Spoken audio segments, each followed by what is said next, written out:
little bit about the symbolism up here with the candles. I don't know what they mean for you. I want to tell you what they mean for me.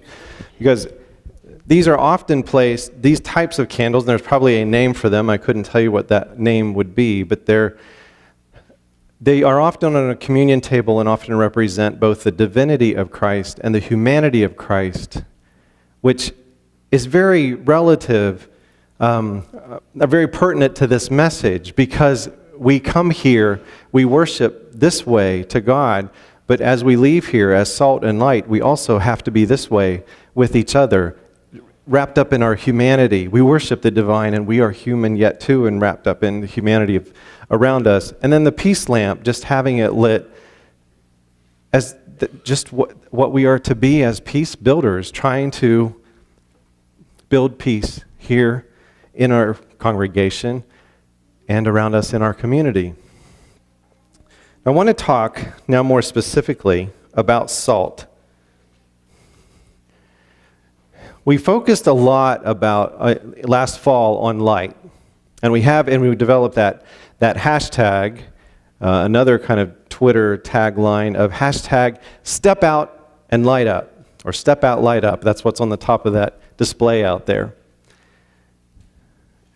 What I remember very distinctly from that series is that it doesn't matter how small the light is, the light always alters the darkness. Now, sometimes darkness isn't really very present, just like if I would take that lighter that I have up there on the pulpit outside and light it in the park, it's not going to seem to alter much because it's really not dark. But if it was dark in here and I light that lighter, it would start to illuminate. It alters things. It alters the way things look, and it brings clarity. Salt is very similar to that. It also alters things. Most of us, when we go to a restaurant, are probably looking for one of the things that salt does, especially if maybe at breakfast and you order eggs, and you might be at a place where you're really not allowed to put salt on scrambled eggs, let's say, anymore, but I would guess most of us like a little bit of salt added to it, because when the salt interacts with the egg and on our palate, it just changes the taste. It brings things out. That's one of the things that salt does in its environment when it comes in contact with things. One of the other things that salt does, that especially this time of the year, but we haven't had much of a winter, is that a lot of dump trucks end up being full of salt. Spreading salt on the highways, the roadways, because salt alters the properties of water. Instead of water freezing at 32 degrees and refusing to be a liquid anymore, which makes things dangerous, you put salt on it, and it can lower that melting point down to about 20 degrees. When it gets down to 20, it doesn't work very efficiently anymore. And that's why you see the liquid being used, because whatever that chemical is can take it down a lot further and much more efficiently. But that salt alters, again, what it comes in contact with and changes the properties of it. And then it's also used as a preservative, where meats can be salted.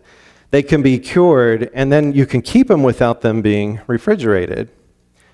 And I still have memories of my brother taking salt and salting this deer hide pelt and trying to get that to cure, where the salt just keeps drawing the moisture out of the organic matter so that you're just left with the fur, almost the hair, it's almost lifelike, like it's just the real hide, but yet without all of the rotten smell that it's going to have without the salt being added to it.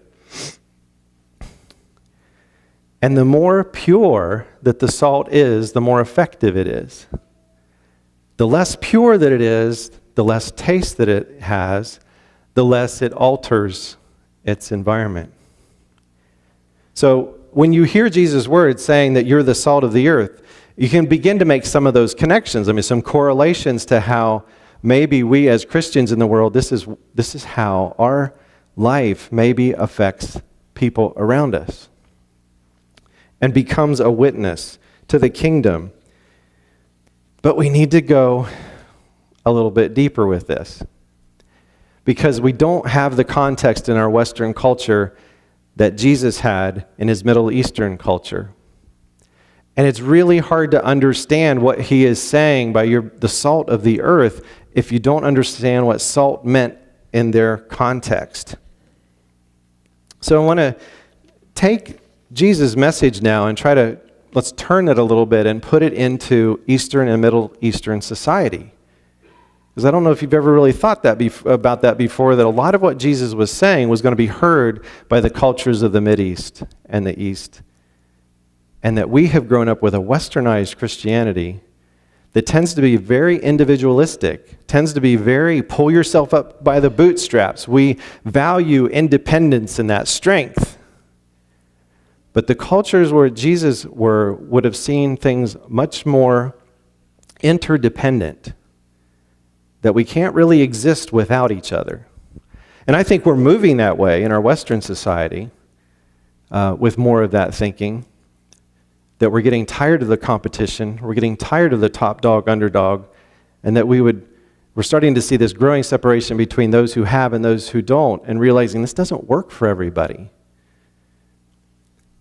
This is a part of what Jesus is getting at when he's saying, you are the salt of the earth. And let me explain a little what that looks like. For one thing, salt can't do anything unless it is in relationship. Does that make sense? I mean, you can have your scrambled eggs on the table. You can have your salt shaker there. There is salt there, being the salt of the earth, but it's not doing anything. It's not altering anything. But if you can get it out of the salt shaker, it's kind of amazing what it can do, unless you happen to follow some, ornery little junior high kids who like to unscrew the tops just so as soon as you pour it, the top comes off and you have a whole shaker full of salt all over your food. Does that still happen here? Maybe. I would guess most of you may have cubby holes in your car that you have little packets of salt. It's there, but it's not doing anything. It has the properties of salt, but it does nothing until you open it up and get it out. It has to be in relationship. And in Jesus' time, that's really what the salt was about. It was about relationship. This would have been written to cultures who a lot of times were traveling through deserts or very sort of semi-arid regions. And it could be pretty far and far between, and maybe very few stops where you could get the provisions that you needed. So there was an understanding in the culture that if you had a stranger coming up to you, and I don't know if this is all cultures, but there seems to be a real theme with the Middle Eastern cultures, with many of them, that if somebody is coming as a stranger, down the road, it was your obligation to invite them in, to house them, and to feed them for 3 days without asking any questions. With the idea that that might be me someday out there needing to have somebody help me with housing, help me with food, and that while I have, I'm going to give to another who is in need. This is so strong. This kind of hospitality is so strong in these cultures that the family will actually go without food if they have to in order to make sure that their guest is fed. That's a little hard for me to wrap my mind around from the way I think and where I grew up here in the U.S., in a Western culture like that. To think that we would think of each other in that way. And then there's a saying that goes with that. Part of this hospitality would be giving a loaf of bread with a little bit of, like a little tray of salt on the top of it. And if you would share this together, they would have a saying that we now have bread and salt between us. It was a covenant that meant no harm will come to you in my house. And the covenant also was a part of the guest who was also saying, I will also look out for your interests and safety too.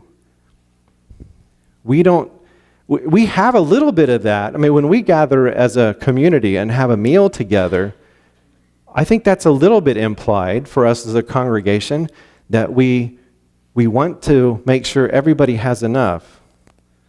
And we're going to have probably 50 extra people next week, so bring extra food to the potluck next week when the choir's here. So there is a little bit of that covenant that we do understand. It's just that we don't quite use the symbolism of the bread and salt. Now I want to read you one of the writers who said this, that the worst kind of betrayal is by someone who has eaten with a family and then deliberately hurts them. Just hold that a little bit. The worst kind of betrayal is if you do that. You know, we enter into the bread and salt together, and then you deliberately hurt the family that was hosting you. This gives you just a little bit of an idea that maybe there's more to the implication of these verses. While they were reclining at the table, Jesus said, "Truly I tell you, one of you will betray me, one who is eating with me." They were saddened, and one by one they said to him, "Surely you don't mean me." You can hear that, like, I wouldn't be one who would share this meal with you and betray you. Jesus says, "It is one of you, the one who dips into the bowl with me." I had never noticed this before, but it helps me understand the tremendous shame that must have come over Judas after he realized what he had done. For 30 pieces of silver, he did something that would have been socially so unacceptable. Not just because he was a disciple of Jesus, but even in their society, like, we don't do that to each other. It begins to make it look a whole lot different.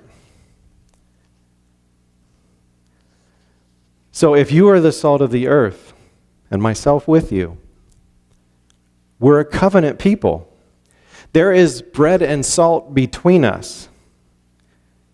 And then we offer that to other people, other guests, other people who come and eat with us.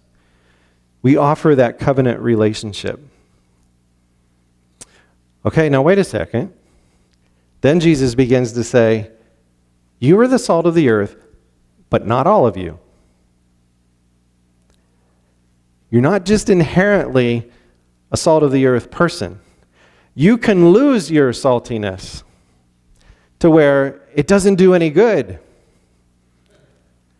If you start shaking salt on your eggs and you're not getting any kind of a change in the way your eggs taste, you're probably going to look for another salt shaker. How does that happen? How do we lose our savor? How do we end up not being the pure salt that Jesus is talking about?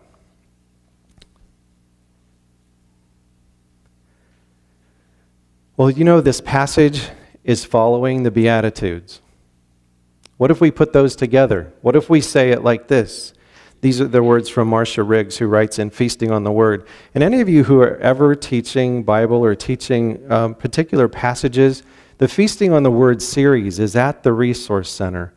It's just an excellent, excellent tool for interpreting Scripture. And it's very fresh. It's been just written over the last 3 or 4 years. But she says this, like salt, which is used to alter or enhance the taste of food, the disciples' capacity to elicit goodness as they participate on the earth should be profound consequence. The danger for disciples is that they may lose that capacity by forgetting that they are to disorder the status quo. Because salt alters its environment. It's going to disorder the status quo. It's going to value those who are dispossessed. And our whole country's wrapped up in that dilemma right now. What does it mean to be secure and value those who are dispossessed? And we are really trying to wrestle with what that means right now. We value those who are dispossessed. We care for those who suffer loss. We seek to do justice. We show mercy. We have integrity. We're peacemakers, and we courageously stand for what we believe in, even if we get ridiculed and hurt by others. Disciples who do not engage in such practices, I like this word, those practices humanize life. It makes us more human mean, we often hear that in the negative, that, oh, I'm only human, that's why I failed. It's really, I think, the opposite way. Jesus created us, or God created us as humans. Jesus showed us what it was like to live with a fuller sense of humanity. We're growing into our humanity. So when we don't do these things that help humanize life, that value others, then we're going to be like salt that loses its taste. And then it's not good for much of anything. It's just cast out. And just a couple simple thoughts about how we can help return the saltiness. Seek God's kingdom first. How many of you, when you wake up in the morning, because this is what I do, how many of us, when we wake up, the first question that we ask ourselves is what? What do I have to do? If salt is about relationship, what if in seeking the kingdom we wake up and the first question we ask ourselves is, who needs something from me that I can give today? I like that one phrase up there. No one can help everyone, but everyone can help someone. And it's just a simple change of that question. Instead of, what do I have to do today? Who might need a word of encouragement from me? Who might need a phone call? Who might need something dropped off? Who might need some help? Because wrapped up in that are the next two things that I would say. We seek God's kingdom first, and then these next two, and out of that, it comes out of loving God with all our heart, soul, mind, and spirit, and loving our neighbor as ourselves. We can begin to recover the care for others.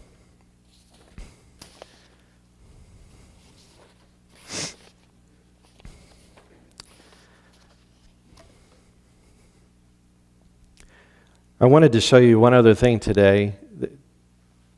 It's a really kind of a cool thing about salt, but I don't have it because Luann took it. I told her my idea, and she said, and I told her that would work really good for your children's time, and she said, yeah, it would, thanks. And so it's over at Inman. But it's one of these Himalayan salt lamps. Anybody else have one of those? Chuck, you have one? They're like a rock.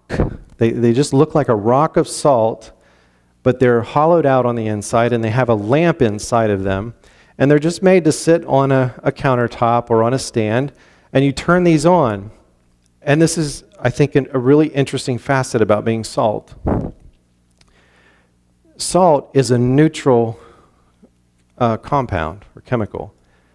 It's not positive or negative. And what these Himalayan lamps do is that we can get pet dander and dust, and this even comes off of our electronics. Positively charged ions come into our environment. And that Himalayan salt lamp attracts the water. And when the water hits the lamp, it trades these ions and it balances it out, which I think is a great metaphor for what we are as a church. We balance things that aren't in balance that we come into contact with. And it releases negative ions into the air, and it has been proven over and over again that more negative ions in the air will make you breathe easier, it will heal your lungs, it will make you feel better, it helps with depression, it helps with asthma. It's why some people who have really difficult respiratory issues are told to spend some time down like over in Hutch, down in a salt mine, because of how there are so many negative ions there. You see the same thing happen right after a storm goes through, and you walk outside, and you know how fresh the air feels? It's because the positive ions are gone, and the negative ones are much more populated or in number, and so it makes you feel good. So it's just another aspect of what it means to be the salt of the earth. And our goodness is wrapped up into it. I wanted to conclude here with a quote by Gordon Hinckley. He said, "It's not enough to be good. We must be good for something." So even if we're the good kind of salt, we're not going to be able to do what we're meant to do if we're stuck in a salt shaker. And we might as well be buried at 800 or whatever it is feet in the ground like the salt is over below Hutchinson. It doesn't really do anything to alter the environment unless it gets shaken or extracted and taken out. So the retweet for this morning is hashtag shake it. And if we add goodness to it, we can just say, shake it good. And then we already have the hashtag step out, light up. And we're going to end with this song, that we're the light of the world.